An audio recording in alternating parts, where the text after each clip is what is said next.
है, पर आपको रमाना है।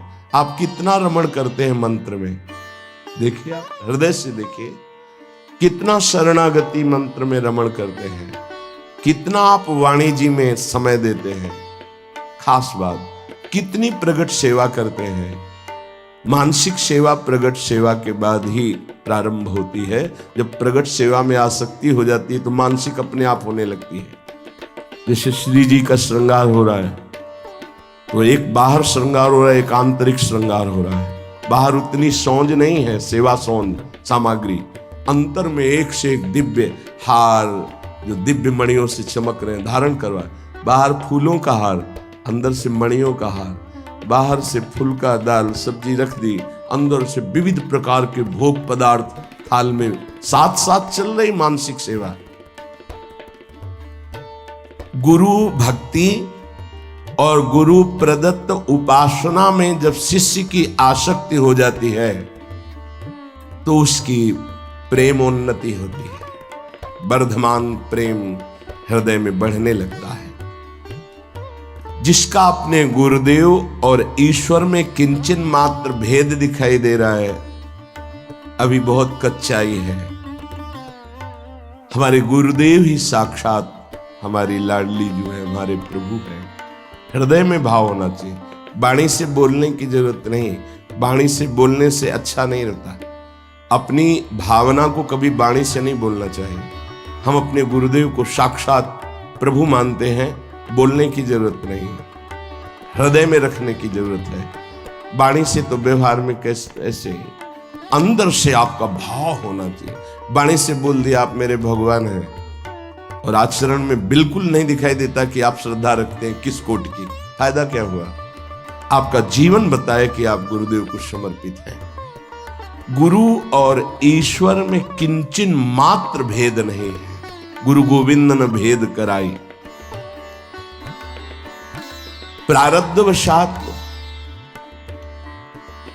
हमारे हृदय में गुरुदेव के वचन, गुरुदेव की चेष्टा प्रतिकूल नजर आवे, हमारी बुद्धि मलिन है, कोई ऐसी घटना घटी, गुरुदेव प्रतिकूल बोल रहे हैं, कठोर बोल रहे हैं, उस समय तुम्हारी श्रद्धा और प्रबल होनी चाहिए, तुम्हारी बुद्धि और पवित्र होनी चाहिए, अभिमान ना जागने पावे, नहीं तो तुम गुरु कृपा से वंचित हो जाओगे। अब वो क्यों धक्का मार के हमें बाहर कर रहे हैं? जीवन उनका समर्पित है। हमारा तन, हमारा मन, प्राण, चलो बाहर निकलो। निकल गए बाहर। अब बाउंड्री से खड़े रो रहे हैं, आप किसी का कोई नहीं, आप हमें हमारी सेवा वापस कीजिए जो हम सेवा करते हैं। नहीं नहीं, चलो तुम, हमारा एकांत मन है। नहीं नहीं, अब तो हम नहीं रह सकते, हमारा जीवन ही सेवा है, आप सेवा से हटा देंगे क्या? बार बार बार बार, चलो। अभिमान की धज्जियां उड़ जाती हैं। हम किंचन मात्र अपने अभिमान का पोषण न करें। गुरु के समीप जो जितना निराभिमानी रहता है उतनी जल्दी उसके अंदर वस्तु तत्व प्रकाशित होती है। अपनी स्वतंत्रता और स्वाधीनता का जो परित्याग करके गुरुदेव के अधीन हो जाता है तो गुरु कृपा शीघ्र ही उसके हृदय में फल को प्रकाशित कर देती है। हम शास्त्रों से भगवत प्राप्ति नहीं कर सकते। शास्त्र एक दवाखाना है और सद्गुरु एक वैद्य है। सद्गुरु हमारी योग्यता देख करके हमको उपासना पद्धति बताते हैं।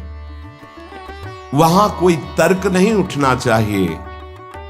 जैसे वैद्य दवा देता है तो हम ये नहीं खाएंगे, ये क्यों खाएं, ऐसा वैसा कुछ नहीं। जैसा अनुपान बोला उसी के साथ हम दवा लेते हैं। ऐसे ही हम गुरुदेव से कोई तर्क ना करते हुए कम से कम वैद्य या डॉक्टर के समान तो उनका सम्मान कर लें।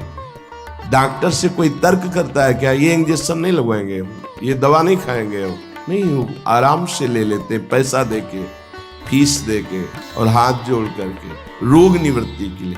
तो भवरोग निवृत्ति के लिए वो मंद बुद्धि है जो गुरु की उपासना से बिलक थोड़ा भी चलते हैं।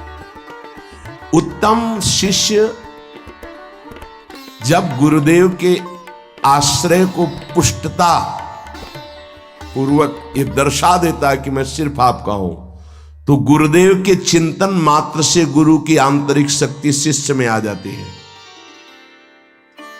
उसको विशेष साधना नहीं करनी, साधना करनी पड़ती है। गुरु ये अनुभव कर लें कि मेरा तन मन प्राण सब कुछ उनकी आज्ञा में है, बस इतनी साधना।